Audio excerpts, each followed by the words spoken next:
കലാസ്നേഹികളെ, എല്ലാവർക്കും ശർമാജീസ് മീഡിയയുടെ കഥാമൃതം പ്രോഗ്രാമിലേക്ക് ഹാർദമായ സ്വാഗതം.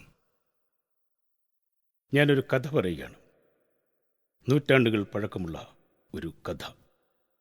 ഇത് കൊട്ടാരത്തിൽ ശങ്കുണ്ണിയുടെ ഐതിഹ്യമാലയിൽ നിന്നും എടുത്തിട്ടുള്ള ഒരു കഥയാണ്.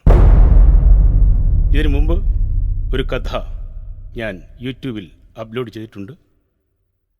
അതിൻ്റെ ലിങ്ക് ഈ വീഡിയോയുടെ ഡിസ്ക്രിപ്ഷനിൽ കൊടുക്കുകയാണ്. താല്പര്യമുള്ളവർക്ക് അത് പോയി കാണാവുന്നതാണ്. കഥ ഇഷ്ടപ്പെട്ടാൽ ചാനൽ സബ്സ്ക്രൈബ് ചെയ്യുവാൻ ഒരു കാരണവശാലും മറക്കരുത്. ഇന്ന് ഞാൻ ഇവിടെ അവതരിപ്പിക്കുന്ന കഥ മന്ത്രധ്വനി.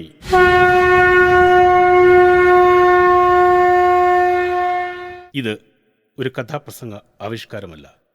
അപ്പോൾ നമുക്ക് കഥയിലേക്ക് കടക്കാം. സമയം അർദ്ധരാത്രി.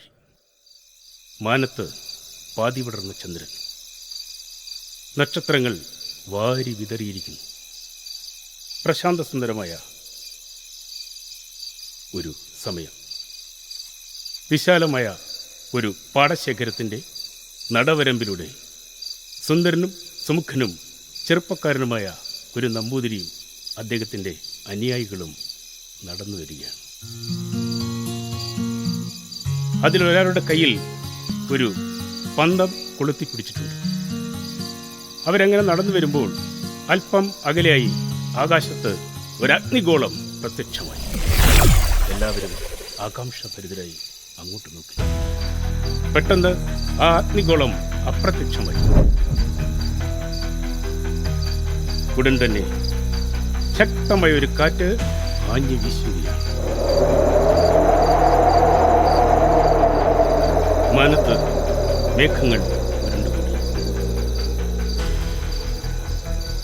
സമീപ പ്രദേശത്തു നിന്നും നായ്ക്കൾ കുരയ്ക്കുന്ന ശബ്ദം.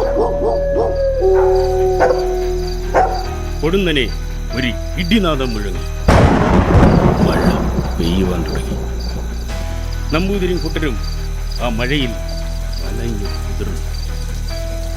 പെട്ടെന്ന് ആ നടവരമ്പിൽ മുമ്പ് കണ്ട ആ അഗ്നിഗോളം പ്രത്യക്ഷമായി. നമ്പൂതിരി എളിയിൽ തിരിയിരുന്ന തൻ്റെ മാന്ത്രിക വടി കയ്യിലെടുത്തു. എന്തൊക്കെയോ മന്ത്രങ്ങൾ ജപിച്ച് ആ അഗ്നിഗോളത്തിന് നേരെ ഏറ്റി. ആ അഗ്നിഗോളം അപ്രത്യക്ഷമാകുകയും അവിടെ സുന്ദരിയായ ഒരു സ്ത്രീ പ്രത്യക്ഷമാവുകയും ചെയ്തു. നമ്പൂതിരി അവളെ അടിമുടിയൊന്ന് നോക്കി. എന്നിട്ട് ചോദിച്ചു, ആരാ നീ?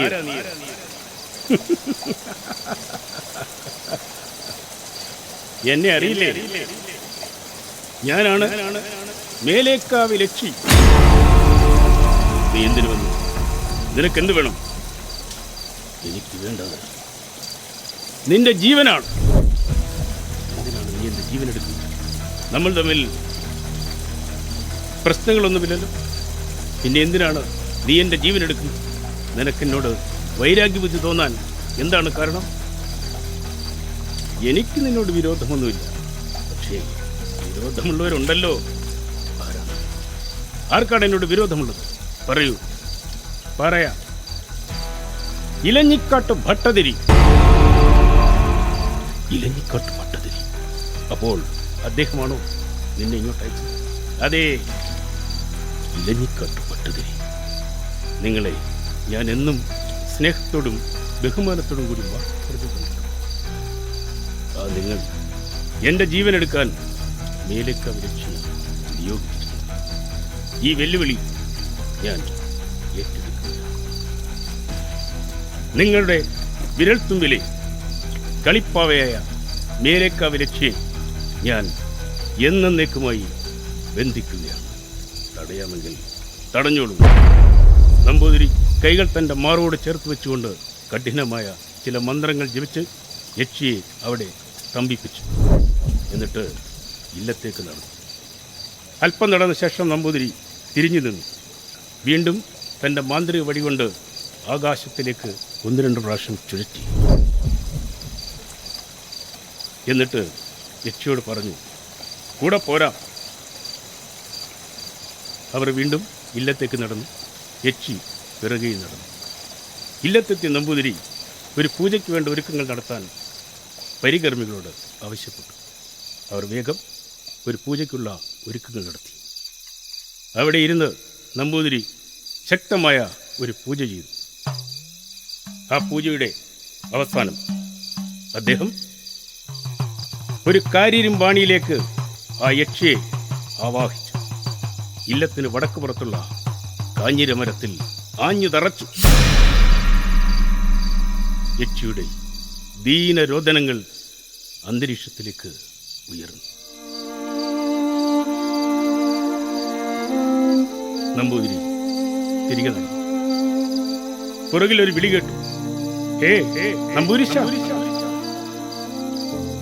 എന്ത് വേണം? ഒന്ന് നിന്നാട്ടെ, എന്നെ ഇവിടെ തളച്ചിട്ട് അങ്ങനെ പോയാലോ? എനിക്കൊരു മോചനമില്ലേ? മോചനം? ഇലഞ്ഞിക്കാട്ട് ഭട്ടതിരിയുടെ മരണം. അതിനുശേഷം നീ സ്വയം മോചിതയാകുന്നതാണ്. ഇദ്ദേഹത്തെ ഞാൻ പരിചയപ്പെടുത്തിയില്ലല്ലോ. ഇദ്ദേഹമാണ് നമ്മുടെ കഥാനായകൻ, മഹാമാന്ത്രികനായ പുളിയാമ്പിള്ളി നമ്പൂതിരി. ഇദ്ദേഹത്തിൻ്റെ ഇല്ലത്ത് ധാരാളം ഭൂസ്വത്തുകളും ധാരാളം പശുക്കളും ആന, കുതിര തുടങ്ങിയുള്ള വളർത്തു മൃഗങ്ങളും ഉണ്ട്. ഇദ്ദേഹം ഉത്തമനായ ഒരു ദേവീ ഭക്തനാണ്. എല്ലാ ദിവസമുള്ള ഉപാസനകൾക്ക് പുറമെ ചൊവ്വ, വെള്ളി, അമാവാസി, പൗർണമി തുടങ്ങിയ ദിവസങ്ങളിൽ അദ്ദേഹത്തിൻ്റെ ഇല്ലത്ത് രാത്രികാലങ്ങളിൽ വിശേഷാൽ ശക്തിപൂജകൾ നടന്നു വരുന്നു. പുളിയാമ്പള്ളി നമ്പൂതിരി ഉത്തമനായ ഒരു മന്ത്രവാദിയാണ്. അദ്ദേഹം ഒഴിപ്പിച്ചാൽ ഒഴിയാത്ത ബാധകളില്ല. അങ്ങനെ ഒരു ബാധാ പരിഹാര പൂജ ചെയ്തതിനു ശേഷം മടങ്ങി വരുമ്പോഴാണ് കുറച്ചു മുമ്പ് ഞാൻ പറഞ്ഞ ആ സംഭവം ഉണ്ടായത്. ആ സംഭവത്തിന് ശേഷം നമ്പൂതിരിയുടെ സ്വഭാവത്തിൽ ചില മാറ്റങ്ങൾ കണ്ടു തുടങ്ങി. സാത്വികമായി മാത്രം ദേവിയെ പൂജിച്ചിരുന്ന നമ്പൂതിരി രാജസമായ രീതിയിലേക്ക് പൂജാവിധാനങ്ങളെ മാറ്റി. അതിൻ്റെ ഭാഗമായിട്ട് മദ്യം, മാംസം തുടങ്ങിയുള്ള വസ്തുക്കൾ നിവേദ്യമായി അർപ്പിച്ചുകൊണ്ട് ദേവിയെ പൂജിക്കുവാൻ തുടങ്ങി.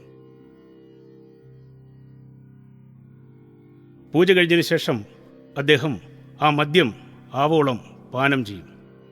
എന്നിട്ട് മതോന്മത്തനായി കിടന്നുറങ്ങും. ആ സമയത്ത് ആരെങ്കിലും കാണാൻ വന്നാൽ നാളെയാകട്ടെ എന്ന് പറയും. ഇങ്ങനെയായി പതിവ്. ദിവസങ്ങൾ കടന്നുപോയി. ഒരു ദിവസം അദ്ദേഹം തൻ്റെ തേവാരപ്പുരയിൽ പൂജ ചെയ്തുകൊണ്ടിരുന്ന സമയത്ത് ദേവി പ്രത്യക്ഷയായി. എന്നിട്ട് പറഞ്ഞു, വത്സ, നിന്റെ പൂജയിൽ ഞാൻ സംപ്രീതയായിരിക്കും. ഇനി മുതൽ നിന്റെ പൂജകൾ ഞാൻ പ്രത്യക്ഷമായി വന്ന് സ്വീകരിക്കുന്നു. ഇനി മുതൽ നിന്നോടൊപ്പം ഞാൻ എപ്പോഴും ഉണ്ടാകും. എന്നാൽ നിനക്ക് മാത്രമേ എന്നെ കാണാൻ കഴിയൂ, മറ്റാർക്കും കാണാൻ കഴിയില്ല. ദേവി അന്തർധാനം ചെയ്തു. നമ്പൂതിരിക്ക് സന്തോഷമായി. അദ്ദേഹത്തിൻ്റെ ചുണ്ടുകളിൽ നിന്നും ദേവീ ശ്രുതികൾ ഉതിർന്നു വീണു. കണ്ണിൽ നിന്നും സന്തോഷ കണ്ണീർ ധാരധാരയായി ഒഴുകി. ദിവസങ്ങൾ വീണ്ടും കടന്നുപോയി. മദ്യവും മാംസവും വെച്ച് ഇല്ലത്ത് പൂജ നടത്തുന്നു എന്നുള്ള വിവരം ആദ്യമൊന്നും ആരും അറിഞ്ഞിരുന്നില്ല. കുറേശ്ശെ അത് നാട്ടിൽ പാട്ടായി. ഈ വാർത്ത അദ്ദേഹത്തിൻ്റെ ശത്രുക്കളുടെ കാതിലും എത്തി. അവരിൽ പ്രധാനിയായിരുന്നു മണ്ണിൽ മഠത്തിൽ വിക്രമൻ നമ്പൂതിരി. അദ്ദേഹം മറ്റു നമ്പൂതിരിമാരെയെല്ലാം വിളിച്ചു വരുത്തി. മണ്ണിൽ മഠത്തിൽ വിക്രമൻ നമ്പൂതിരിയുടെ അമ്മാവൻ കണങ്ങാട്ടുമഠം ദാമോദരൻ നമ്പൂതിരി, തോട്ടുങ്കൽ പരമേശ്വരൻ നമ്പൂതിരി, തേവള്ളി കണ്ണൻ നമ്പൂതിരി, ഇലഞ്ഞിക്കാട്ട് നീലകണ്ഠൻ ഭട്ടതിരി തുടങ്ങിയ പ്രമുഖരുടെ നേതൃത്വത്തിൽ യോഗം ആരംഭിച്ചു. യോഗമധ്യത്തിൽ ത്രിവിക്രമൻ നമ്പൂതിരി എഴുന്നേറ്റ് നിന്ന് പറഞ്ഞു, പുളിയാമ്പള്ളി നമ്പൂതിരി ഒരു നീചനാണ്. എന്തെല്ലാം പ്രവൃത്തികളാണ് അദ്ദേഹം കാണിക്കുന്നത്. ഇല്ലത്ത് വെച്ച് രാത്രികാലങ്ങളിൽ മദ്യവും മാംസവും വെച്ച് ശക്തിപൂജ നടത്തുക. അതിനുശേഷം ആ മദ്യം ആവോളം പാനം ചെയ്തുകൊണ്ട് മതോന്മത്തനായി ഉറങ്ങുക. പിറ്റേ ദിവസം ജനങ്ങളുടെ മുമ്പിൽ യാതൊരു ഉളുപ്പും കൂടാതെ ഇറങ്ങി നടക്കുക. ഇത്തരം നീചപ്രവർത്തികൾ ചെയ്യുന്ന ഈ നമ്പൂതിരിയെ ഒരിക്കലും നമ്മുടെ കൂട്ടത്തിൽ വെച്ചുകൊണ്ടിരിക്കാൻ പാടില്ല. ഇദ്ദേഹത്തെ ഭ്രഷ്ട് കൽപ്പിച്ച് പുറത്താക്കണം എന്നാണ് എൻ്റെ ശക്തമായ അഭിപ്രായം. സദസ്സ് ഒന്നടങ്കം പറഞ്ഞു, ശരിയാണ്, അയാളെ പുറത്താക്കണം, അങ്ങനെ തന്നെയാണ് വേണ്ടത്. ഈ സമയം തേവള്ളി കണ്ണൻ നമ്പൂതിരി എഴുന്നേറ്റ് നിന്ന് പറഞ്ഞു, ഇദ്ദേഹം പറഞ്ഞത് സത്യമാണെങ്കിൽ പുളിയാമ്പള്ളി നമ്പൂതിരിയെ ഭ്രഷ്ട് കൽപ്പിച്ച് പുറത്താക്കണം എന്ന് തന്നെയാണ് എൻ്റെയും തീരുമാനം. പക്ഷേ അതിലേക്ക് എന്തെങ്കിലും തെളിവുകളും സാക്ഷികളുമൊക്കെ വേണമല്ലോ. അങ്ങനെ എന്തെങ്കിലും നമ്മുടെ കയ്യിലില്ലെങ്കിൽ അത് ജനസംസാരത്തിന് കാരണമാകും. അങ്ങനെ എന്തെങ്കിലും കിട്ടുകയാണെങ്കിൽ ആ നിമിഷം തന്നെ അദ്ദേഹത്തെ പുറത്താക്കാം എന്നാണ് എൻ്റെ അഭിപ്രായം. അങ്ങനെ മതി എന്ന് സദസ്സിൽ നിന്നും വീണ്ടും ആൾക്കാർ വിളിച്ചു പറഞ്ഞു. അങ്ങനെ എന്തെങ്കിലും ഒരു തെളിവോ സാക്ഷിയോ കിട്ടുകയാണെങ്കിൽ ആ നിമിഷം തന്നെ പുളിയാമ്പള്ളി നമ്പൂതിരിയെ ഭ്രഷ്ട് കൽപ്പിച്ച് പുറത്താക്കണമെന്ന് തീരുമാനം എടുത്തുകൊണ്ട് ആ യോഗം പിരിഞ്ഞു. ദിവസങ്ങൾ വീണ്ടും കടന്നുപോയി. അന്നൊരു വെള്ളിയാഴ്ച ദിവസം ഇല്ലത്തേക്ക് രാത്രിയിലുള്ള പൂജകൾക്ക് വേണ്ടി മദ്യം വാങ്ങാൻ വേണ്ടി പുളിയാമ്പള്ളി നമ്പൂതിരിയും കാര്യസ്ഥൻ അച്യുതനും പോയിട്ടുണ്ട് എന്നുള്ള വിവരം വിക്രമൻ നമ്പൂതിരി അറിഞ്ഞു. ഉടൻ തന്നെ അദ്ദേഹം മറ്റു നമ്പൂതിരിമാരെയെല്ലാം വിളിച്ചു വരുത്തി പുളിയാമ്പള്ളി നമ്പൂതിരി കടന്നു വരാൻ ഇടയുള്ള ആ വഴിയിൽ പതുങ്ങിയിരുന്നു. അതാ കുറച്ചു സമയം കഴിഞ്ഞപ്പോൾ പുളിയാമ്പള്ളി നമ്പൂതിരിയും കാര്യസ്ഥൻ അച്യുതനും കൂടി നടന്നു വരികയാണ്. നമ്പൂതിരി മുമ്പിലും കാര്യസ്ഥൻ പുറകിലും. കാര്യസ്ഥൻ അച്യുതന്റെ തലയിൽ ഒരു കുടമിരിപ്പുണ്ട്. അതിൽ നിറയെ മദ്യമാണ്. അവരടുത്ത് വന്നപ്പോൾ വിക്രമനും കൂട്ടരും വഴിയിലേക്ക് ഇറങ്ങി നിന്നു. പലനാൾ കള്ളം ഒരു നാൾ പിടിക്കപ്പെടും അല്ലേ പുളിയാമ്പള്ളി? അതെന്താണ് അവിടുന്ന് അങ്ങനെ പറഞ്ഞത്? എന്താണ് അങ്ങനെ പറഞ്ഞതെന്നോ? രാത്രികാലങ്ങളിൽ ഇല്ലത്ത് വെച്ച് മദ്യവും മാംസവും വെച്ച് പൂജ നടത്തുക. അവസാനം ആ മദ്യം കുടിച്ച് മതോന്മത്തനായി കിടന്നുറങ്ങുക. എന്നിട്ട് പിറ്റേ ദിവസം യാതൊരു ഉളുപ്പുമില്ലാതെ ജനങ്ങളുടെ മുമ്പിൽ കൂടെ നടക്കുക. ഇത് ഒരു നമ്പൂതിരിക്ക് ചേർന്നാണോ? നിങ്ങളെ ഭ്രഷ്ട് കൽപ്പിച്ച് പുറത്താക്കാനാണ് സഭയുടെ തീരുമാനം. പക്ഷേ എല്ലാത്തിലും ഒരു തെളിവും സാക്ഷിയൊക്കെ വേണമല്ലോ. അതിനുവേണ്ടി ഞങ്ങൾ കാത്തിരിക്കുകയായിരുന്നു. ഇപ്പോഴിതാ ഈശ്വരനായി നിങ്ങളെ ഞങ്ങളുടെ മുമ്പിൽ കൊണ്ടു നിർത്തിയിരിക്കുകയാണ്. അല്ല, എന്ത് തെളിവാണ് അവിടത്തേക്ക് ലഭിച്ചതെന്ന് പറഞ്ഞില്ല. എന്ത് തെളിവാണെന്നോ? കാര്യസ്ഥന്റെ തലയിരിക്കുന്ന കുംഭം അതിന് മറുപടി പറയും. എന്താണ് ഈ കുടത്തിൽ? ഓ, അതാണോ? അകായിലേക്ക് മൂന്നും കൂട്ടിയൊന്ന് മുറുക്കാൻ കുറച്ച് അടയ്ക്ക വാങ്ങാൻ വേണ്ടി പോയതാണ്. ഓഹോ, ഈ കുംഭത്തിൽ അടയ്ക്കയാണെന്നാണോ പറഞ്ഞു വരുന്നത്? അതെ. എങ്കിൽ അതൊന്ന് കാണണമല്ലോ. അത് അങ്ങടെ ഇറക്കി വയ്ക്കുക. പുളിയാമ്പള്ളി നമ്പൂതിരി തൻ്റെ മാന്ത്രിക വടി കൊണ്ട് ആ കുംഭത്തിൽ ഒന്ന് തൊട്ടു. എന്നിട്ട് കാര്യസ്ഥൻ അച്യുതനോട് പറഞ്ഞു, ആ കുംഭം അങ്ങോട്ട് ഇറക്കി വയ്ക്കുക. അച്യുതൻ പുളിയാമ്പള്ളി നമ്പൂതിരിയെ ദയനീയമായി നോക്കി. നമ്പൂതിരി ചിരിച്ചുകൊണ്ട് വീണ്ടും പറഞ്ഞു, ഇറക്കി വെച്ചോളൂ, ഞാനല്ലേ പറഞ്ഞത്. അച്യുതൻ ആ കുംഭം ഇറക്കി താഴെ വെച്ചു. ആ നിമിഷം തന്നെ മദ്യത്തിൻ്റെ രൂക്ഷമായ ഒരു ഗന്ധം അവിടം ആകെ പരന്നു.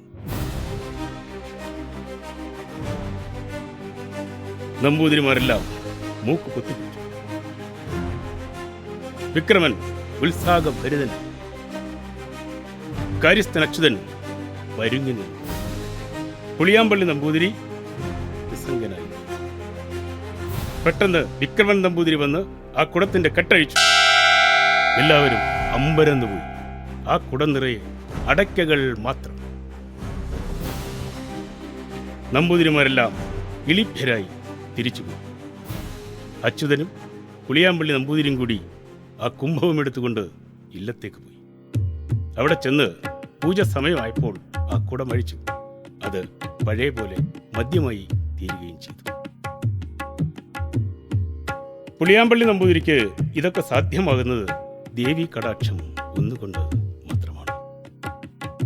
അവിടെ വന്ന് കണ്ട നമ്പൂതിരിമാർക്കെല്ലാം പുളിയാമ്പള്ളിയുടെ സിദ്ധി വൈഭവത്തിൽ അത്ഭുതം തോന്നി. പക്ഷേ ഒരാൾക്ക് മാത്രം അത് അത്ഭുതമായി തോന്നിയില്ല. അത് മറ്റാരുമല്ല, മണ്ണിൽ മഠത്തിൽ വിക്രമൻ നമ്പൂതിരി. അദ്ദേഹം തന്റെ ശയ്യാമുറിയിൽ ഉലാത്തുകയാണ്. അന്ന് രാത്രിയിൽ അദ്ദേഹം ഉറങ്ങിയില്ല. അദ്ദേഹത്തിന്റെ ഉള്ളിൽ ഒരു പ്രതികാരാഗ്നി ജ്വലിക്കുന്നുണ്ട്. എന്തോ തീരുമാനിച്ചുറച്ച അദ്ദേഹം ആ മുറി വിട്ട് പുറത്തേക്കിറങ്ങി. അദ്ദേഹത്തിന്റെ കിങ്കരന്മാരിൽ പ്രധാനിയായിട്ടുള്ള കണ്ഠത്തിൽ കരുണനെ വിളിച്ചു വരുത്തി. കരുണ, ഞാൻ നിന്നെ വിളിപ്പിച്ചത് വളരെ പ്രധാനപ്പെട്ട ഒരു കാര്യം സംസാരിക്കാൻ. കൽപ്പിച്ചാലും തിരുമനസ്സിൽ. അത് മറ്റൊന്നുമല്ല, പുളിയാമ്പള്ളി നമ്പൂതിരിൽ നിന്നും എനിക്ക് ഒരു അപമാനം നേരിട്ടിരിക്കുകയാണ്. കണക്കുകൾ ബാക്കി വയ്ക്കുന്ന സ്വഭാവം വിക്രമനില്ല. ആ കണക്ക് അങ്ങ് തീർത്തേക്കണം, നാളെ തന്നെ. എന്ത് ചെയ്യണമെന്ന് അവിടുന്ന് കൽപ്പിച്ചാൽ മതി. കരുണൻ അത് ചെയ്തിരിക്കും. പുളിയാമ്പള്ളി നമ്പൂതിരി എല്ലാ ദിവസവും കുതിരപ്പുറത്ത് പ്രഭാതത്തിൽ സവാരി നടത്താറുണ്ട്. നാളെ കുതിരസവാരി കഴിഞ്ഞ് തിരികെ വരുമ്പോൾ നിങ്ങൾ പഴയ ചന്തയുടെ അരികിലുള്ള ആ ആളൊഴിഞ്ഞ പ്രദേശത്ത് പതുങ്ങി നിൽക്കണം. എന്നിട്ട് ആക്രമിക്കണം. അതിനു വേണ്ട ആയുധങ്ങളും ആൾക്കാരെയും കൂട്ടിക്കൊള്ളും. കൊല്ലരുത്. കൈയും കാലും തല്ലിയൊടിക്കണം. അയാളിരുന്ന് നിരങ്ങുന്നത് എനിക്ക് കാണണം. പിന്നൊരു കാര്യം, വിക്രമൻ ഇങ്ങനെയൊരു അക്രമം കാണിച്ചുവെന്ന് ജനങ്ങൾ അറിയരുത്. അത് ഇവിടത്തേക്ക് നാണക്കേടാണ്. അറിയാം തിരുമേനി, ഇവിടുത്തെ ഉപ്പും ചോറും തിന്ന് വളർന്നവനാണ് കരുണൻ. കരുണൻ ഒരിക്കലും നന്ദികേട് കാണിക്കില്ല. നിന്നെ എനിക്ക് വിശ്വാസമാണ്. പൊയ്ക്കോളൂ. പിറ്റേ ദിവസം പ്രഭാത സമയം പുളിയാമ്പള്ളി നമ്പൂതിരി ഗംഗ എന്ന പേരുള്ള തൻ്റെ കുതിരയുടെ മുകളിൽ കയറി അതിവേഗം പാഞ്ഞുപോയി.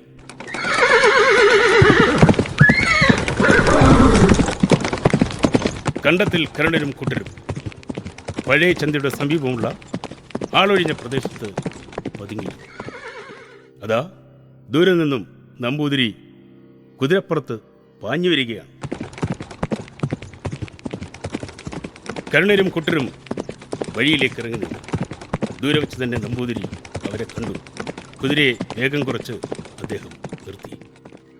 കുതിരപ്പുറത്ത് ഇരുന്നുകൊണ്ട് തന്നെ നമ്പൂതിരി അവരെ ഒന്ന് നോക്കി. അവര് 8-9 പേരുണ്ട്. അവരുടെ കയ്യിൽ ആയുധങ്ങളുണ്ട്. കഠാര, വാള്, ഇടികട്ട, കളരിവടി തുടങ്ങിയുള്ള ആയുധങ്ങൾ അവരുടെ കയ്യിലുണ്ട്. തന്നെ ആക്രമിക്കാനാണ് ഇവർ വന്നിരിക്കുന്നത് മനസ്സിലാക്കിയ നമ്പൂതിരി പെട്ടെന്ന് കുതിരപ്പുറത്തു നിന്നും ചാടിയിറങ്ങി അക്രമികൾക്ക് നേരെ നടന്നു ചെല്ലുകയാണ്. കണ്ടത്തിൽ കരുണരും കുട്ടരും അല്പം പുറമോട്ട് മാറി. വീണ്ടും നമ്പൂതിരി തങ്ങളുടെ നേരെ നടന്നെടുക്കുന്നത് കണ്ട് കരുണൻ തൻ്റെ കയ്യിലിരുന്ന കളരി വടികൊണ്ട് നമ്പൂതിരിക്ക് ഒരടി കൊടുത്തു. ആ അടി ഒഴിഞ്ഞു മാറിയ നമ്പൂതിരി തൻ്റെ വലതുകാൽ ഉയർത്തി കരുണന്റെ നെഞ്ചിൽ ഒരു ചവിട്ട് കൊടുത്തു. അലറിക്കൊണ്ട് കരുണൻ നിലത്തു വീണു. ഈ സമയം ബാക്കിയുള്ളവരെല്ലാം ആയുധങ്ങളുമായി നമ്പൂതിരിയെ വളർന്നു.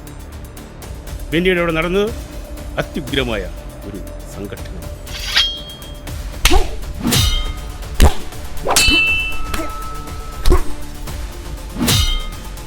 നമ്പൂതിരിയുടെ അഭ്യാസമുറകൾക്ക് മുമ്പിൽ പിടിച്ചു നിൽക്കാൻ കരുണരും 5 പേർ അടികൊണ്ട് നിലത്ത് വീണു. 3 പേർ ഓടി രക്ഷപ്പെട്ടു. വീണ് കിടക്കുന്ന കരുണന്റെ അടുത്തേക്ക് നമ്പൂതിരി നടന്നു ചെന്നു. എന്നിട്ട് പറഞ്ഞു, എഴുന്നേൽക്കടാ, എഴുന്നേൽക്കാൻ. കരുണൻ ഒരുവിധം എഴുന്നേറ്റ് നിന്നു. എന്താ നിന്റെ പേര്? എൻ്റെ പേര് കണ്ടത്തിൽ കരുണൻ. നീ സ്വമേധയല്ല ഇത് ചെയ്തെന്ന് എനിക്കറിയാം. ആരാണ് നിന്നെ ഇങ്ങോട്ട് അയച്ചത്? വേഗം പറ. അത് വേഗം പറഞ്ഞു, അല്ലെങ്കിൽ നിന്നെ കൊണ്ടിത് പറയിപ്പിക്കാൻ എനിക്ക് ആയുധങ്ങളുടെ ആവശ്യമില്ല. 2 വിരലുകൾ മാത്രം പോയി പറയടാ. എന്നെ കൊല്ലതമ്പ്ര, കൊല്ലല്ലേ, ഞാൻ പറയാം. എന്നെ ഇങ്ങോട്ട് അയച്ചത് ത്രിവിക്രമൻ നമ്പൂതിരിയാണ്. ഓഹോ, സത്യം പറഞ്ഞതുകൊണ്ട് നിന്നെ ഞാനിപ്പോൾ വെറുതെ വിടുന്നു. മേലാൽ ഇത്തരം പരിപാടികൾ ആവർത്തിക്കരുത്. പൊയ്ക്കോളൂ. കരുണൻ ജീവനും കൊണ്ട് ഓടി രക്ഷപ്പെട്ടു. കണങ്ങാട്ട് മഠം ത്രിവിക്രമൻ നമ്പൂതിരി പ്രഭാത ഭക്ഷണമൊക്കെ കഴിച്ച് 3 കൂട്ടിയൊന്ന് മുറുക്കി അങ്ങനെ പൂമുഖത്ത് വിശ്രമിക്കുമ്പോൾ കരുണനും കൂട്ടരും ഓടി വരുന്നതാണ് കണ്ടത്. തമ്പ്ര, രക്ഷിക്കണേ തമ്പ്ര, രക്ഷിക്കണേ. എന്താണ്? പുളിയാമ്പള്ളി നമ്പൂതിരെ തോൽപ്പിക്കാൻ ഞങ്ങൾക്ക് കഴിഞ്ഞില്ല. അദ്ദേഹം തികഞ്ഞൊരു അഭ്യാസിയാണ്. ഞങ്ങളോട് ക്ഷമിക്കണം, ഞങ്ങൾ പരാജയപ്പെട്ടു പോയി. തോറ്റു തുന്നമ്പാടി വന്നിരിക്കുന്ന പന്ന പരീക്ഷകൾ. നിങ്ങളെയൊക്കെ തീറ്റിപ്പോറ്റുന്ന കാശുണ്ടായിരുന്നെങ്കിൽ 10 പോത്തിനെ വാങ്ങി വയലിറക്കിയാൽ ഇതിലും പ്രയോജനമുണ്ടായിരുന്നു. നിന്നെയൊക്കെ മുക്കാലിയിൽ കെട്ടി ചാട്ടവാറിന് അടിക്കുകയാണ് വേണ്ടത്. ശേഖര, ആ ചാട്ടവാറിഞ്ഞെടുക്കും. കാര്യസ്ഥൻ ശേഖരൻ ചാട്ടവാറെടുത്ത് നമ്പൂതിരിയുടെ കയ്യിൽ കൊടുത്തു. വിക്രമ, വേണ്ട. അമ്മാവ, ഇവരെ തല്ലിച്ചേച്ചിട്ട് നമുക്കൊന്നും നേടാനില്ല. പുളിയാമ്പള്ളി നമ്പൂതിരിക്കുള്ള പണി ഞാൻ കണ്ടിട്ടുണ്ട്. എന്താണ് അമ്മാവ? അതൊക്കെ ഞാൻ വഴിയെ പറയാം. ഇപ്പോൾ അവരെ വിടൂ. അമ്മാവൻ പറഞ്ഞതുകൊണ്ട് നിന്നെയൊക്കെ ഞാനിപ്പോൾ വെറുതെ വിടുന്നു. മേലാൽ ഈ പടിപ്പുരയ്ക്കകത്ത് കണ്ടുപോകരുത്. കണ്ടാൽ ചവിട്ടി ഞാൻ കായറി താഴ്ത്തി കളയും. കരുണരും കുട്ടരും ഓടി രക്ഷപ്പെട്ടു. അമ്മാവ, നമ്മൾ എന്താണ് നീ ചെയ്യുക? വിക്രമ, പുളിയാമ്പള്ളി നമ്പൂതിരി നമ്മുടെ കൈക്ക് ഒതുങ്ങുകയില്ല. ഇനിയും ഒരേ ഒരു മാർഗം മാത്രമേ ഉള്ളൂ. അധികാരസ്ഥാനത്ത് നിന്ന് നടപടി ഉണ്ടാകണം. നിങ്ങളൊരു കാര്യം ചെയ്യണം. നാളെ എല്ലാ നമ്പൂതിരിമാരും കൂടി രാജാവിൻ്റെ അടുത്ത് പോയി സങ്കടം പറയണം. അവിടുന്ന് ഒരു തീരുമാനമുണ്ടാകാതിരിക്കില്ല. അങ്ങനെയാട്ടമ്മാവ, ഞാൻ നാളെ എല്ലാവരെയും കൂട്ടി രാജസന്നിധിയിലേക്ക് പുറപ്പെടുകയാണ്. പിറ്റേ ദിവസം പ്രഭാതത്തിൽ തന്നെ നമ്പൂതിരിമാരെല്ലാം ഒത്തുചേർന്ന് രാജസന്നിധിയിൽ ചെന്ന് സങ്കടമുണർത്തിച്ചു. രാജാവ് അവരുടെ പരാതികൾ ശ്രദ്ധാപൂർവം കേട്ടുനിന്നു. എന്നിട്ട് പറഞ്ഞു, നിങ്ങൾ പറഞ്ഞതൊക്കെ സത്യമാണെങ്കിൽ അദ്ദേഹം ശിക്ഷയ്ക്ക് പാത്രമാകേണ്ടവനാണ്. പക്ഷേ അതിലേക്ക് എന്തെങ്കിലും തെളിവുകൾ തരാൻ നിങ്ങളുടെ പക്കലുണ്ടോ? അല്പസമയത്തെ മൗനത്തിന് ശേഷം വിക്രമൻ നമ്പൂതിരി പറഞ്ഞു, തിരുവുള്ളം പൊറുക്കണം.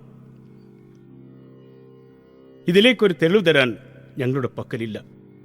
കാരണം ഇല്ലത്തിനുള്ളിൽ വെച്ചാണ് നമ്പൂതിരി ഈ വക കാര്യങ്ങളൊക്കെ ചെയ്യുന്നത്.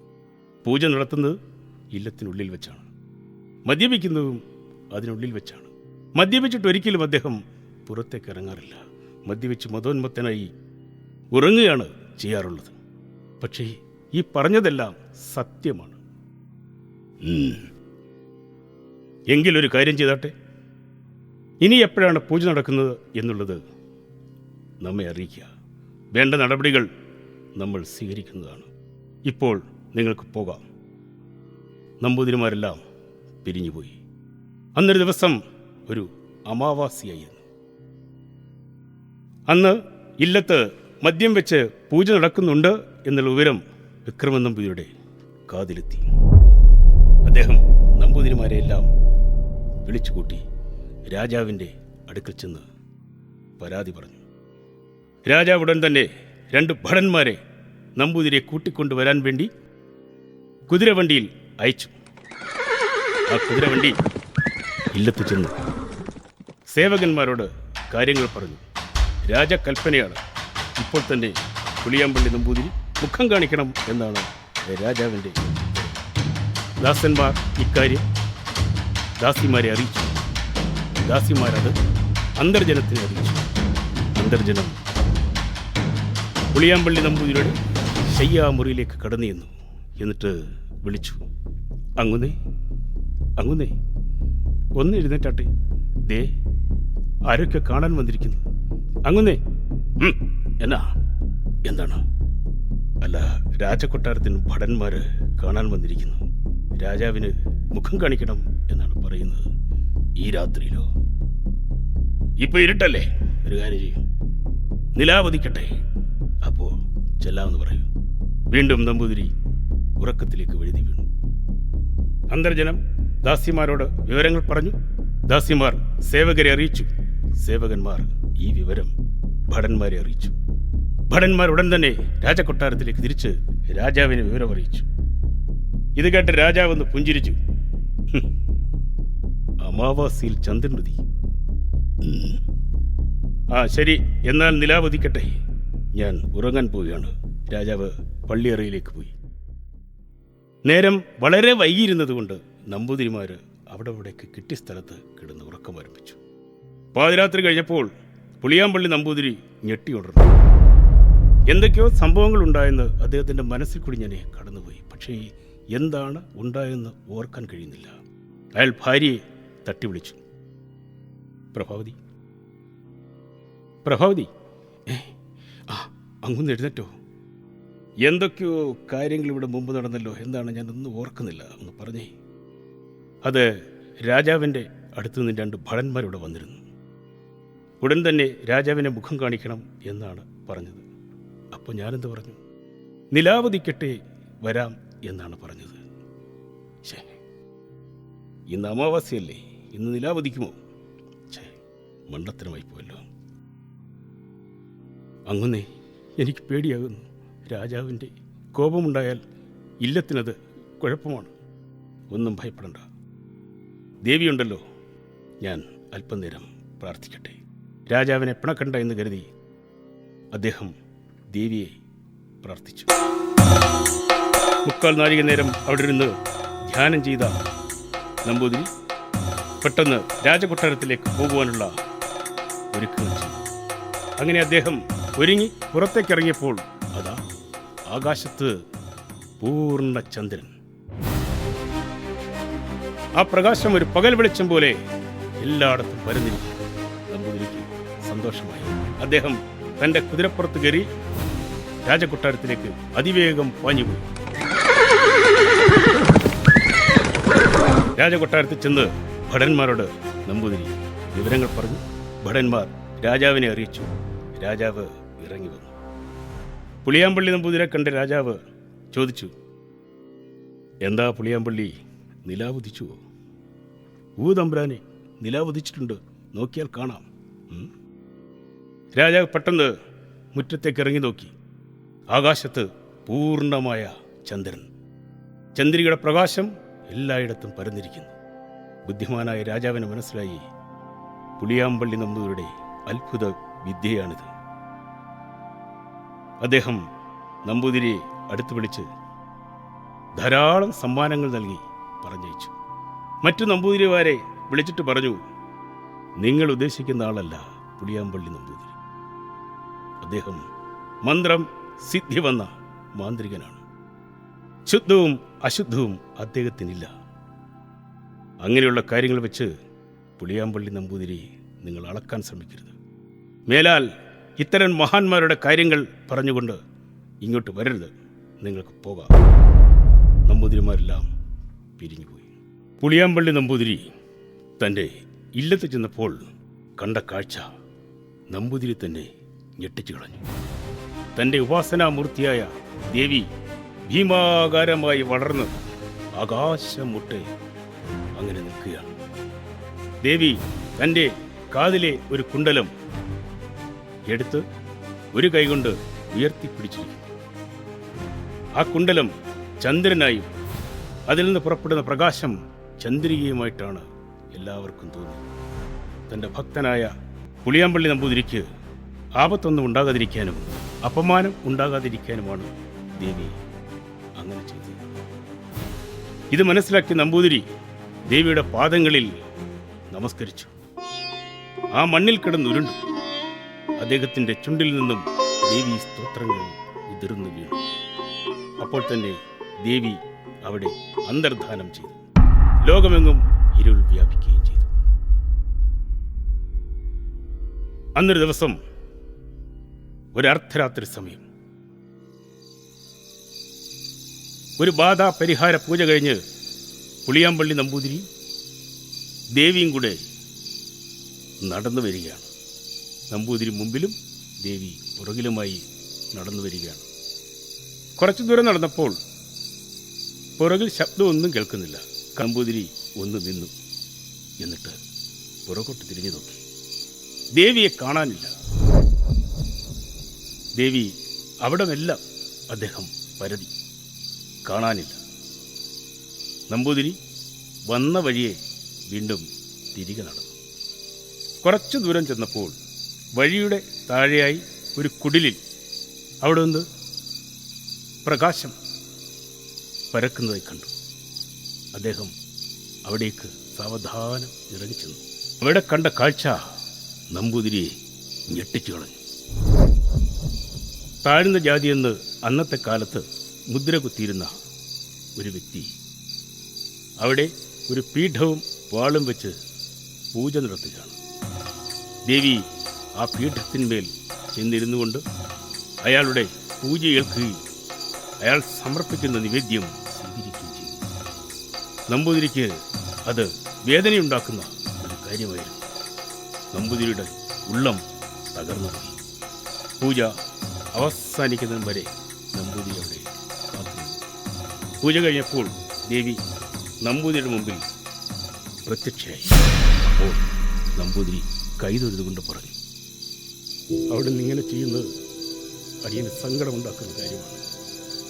ശുദ്ധവും അശുദ്ധവും നോക്കാത്തവരും മന്ത്രതന്ത്രങ്ങൾ പഠിച്ചിട്ടില്ലാത്തവരും പൂജ നടത്തുമ്പോൾ അവിടെ നിന്ന് അങ്ങനെ ചെന്നിരുന്ന് ആ പൂജ കൈക്കൊള്ളുന്നതും നിവേദ്യം സ്വീകരിക്കുന്നതും അടിയന് സങ്കടമാണ്. മേലാൽ ഇത്തരം പ്രവൃത്തികൾ ചെയ്യാതിരുന്നാൽ അടിയൻ സന്തോഷമായി ഇരിക്കും.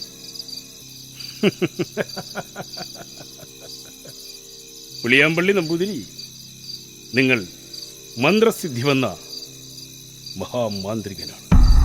പക്ഷേ അജ്ഞാനം നിങ്ങളെ കൈവിട്ടിട്ടില്ല. എനിക്ക് പണ്ഡിതനെന്നോ പാമരനെന്നോ ശുദ്ധനെന്നോ അശുദ്ധനെന്നോ ചണ്ടാലനെന്നോ ബ്രാഹ്മണനെന്നോ ഇല്ല. ആരാണോ എന്നെ ഭക്തിപൂർവ്വം ഭജിക്കുന്നത് അവിടെ ഞാനെത്തും. അവരുടെ സങ്കടങ്ങൾ തീർത്തു കൊടുക്കുകയും ചെയ്യും. ഈ തത്വം മനസ്സിലാക്കാത്ത നിന്നോടൊപ്പം ഞാനിനി വരികയില്ല. ഞാൻ പോകുകയാണ്. ദേവി ക്ഷമിക്കണം, അടിയൊരു തെറ്റ് പറ്റിപ്പോയി. ഇതാവർത്തിക്കില്ല. ഇല്ല, നിന്നോടൊപ്പം ഇനി ഞാൻ വരികയില്ല എന്ന് വെച്ച് ഞാൻ നിന്നെ പൂർണ്ണമായും ഉപേക്ഷിക്കുകയല്ല. നീയും എൻ്റെ ഭക്തനാണ്, ഉപാസകനാണ്. ഇതേപോലെ തന്നെ പൂജയും ഉപാസനയും തുടർന്നാൽ നീ എന്ത് കാര്യം ആഗ്രഹിച്ചാലും അത് ഞാൻ സാധിച്ചു തരും. പക്ഷേ ഒരിക്കലും നിനക്കെന്നെ ഇനി പ്രത്യക്ഷത്തിൽ കാണാൻ സാധ്യമല്ല. ദേവി അവിടെ നിന്നും അപ്രത്യക്ഷയായി. ഒരു കൊച്ചു കുട്ടിയെപ്പോലെ നമ്പൂതിരി നിന്ന് പൊട്ടിക്കരഞ്ഞു.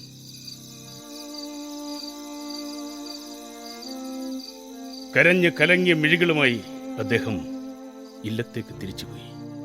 അവിടെ ചെന്ന് ദേവി സ്തോത്രങ്ങൾ ഉരുവിട്ടുകൊണ്ട് ഊണും ഉറക്കവുമില്ലാതെ ദിവസങ്ങളോളം ധ്യാനിച്ചു.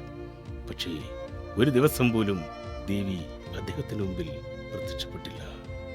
അങ്ങനെ നമ്പൂതിരിയുടെ ആരോഗ്യം ഓരോ ദിവസം കഴിയുന്തോറും ക്ഷയിച്ചു വന്നു. അങ്ങനെ നമ്പൂതിരി ആരോഗ്യം ക്ഷയിച്ച് മരണശയ്യയിൽ വീണു. അപ്പോഴും അദ്ദേഹത്തിൻ്റെ നാവിൽ നിന്നും ദേവീ സ്തോത്രങ്ങൾ ഉതിർന്നുകൊണ്ടേയിരുന്നു. അങ്ങനെ നമ്പൂതിരി എന്നേക്കുമായി ആ കണ്ണുകൾ അടച്ചു. അദ്ദേഹത്തിൻ്റെ ശരീരത്തിൽ നിന്നും ഒരു നീല വെളിച്ചം ഉയർന്നു വന്ന് അദ്ദേഹം പൂജിച്ചിരുന്ന ദേവീ വിഗ്രഹത്തിലേക്ക് ലയിച്ചു. അങ്ങനെ മഹാമാന്ത്രികനായ പുളിയാമ്പള്ളി നമ്പൂതിരി കാല യവനികയ്ക്കുള്ളിൽ മറഞ്ഞു. സുഹൃത്തുക്കളെ, ഇത്തരം കഥകളുമായി ഞാൻ വീണ്ടും വരുന്നതാണ്. കഥ ഇഷ്ടപ്പെട്ടാൽ ചാനൽ സബ്സ്ക്രൈബ് ചെയ്യുവാൻ മറക്കരുത്. ആ ബെല്ലൈക്കൺ ഒന്ന് ഇനേബിൾ ചെയ്യുകയാണെങ്കിൽ ഇനിയും വരുന്ന കഥകൾ നോട്ടിഫിക്കേഷനായി നിങ്ങൾക്ക് ലഭിക്കുന്നതാണ്. വീഡിയോ ഷെയർ ചെയ്യാനും ലൈക്ക് ചെയ്യാനും മറക്കരുത്. ഇനിയും ഒരു കഥയുമായി വരുന്നവരെ ബായ്.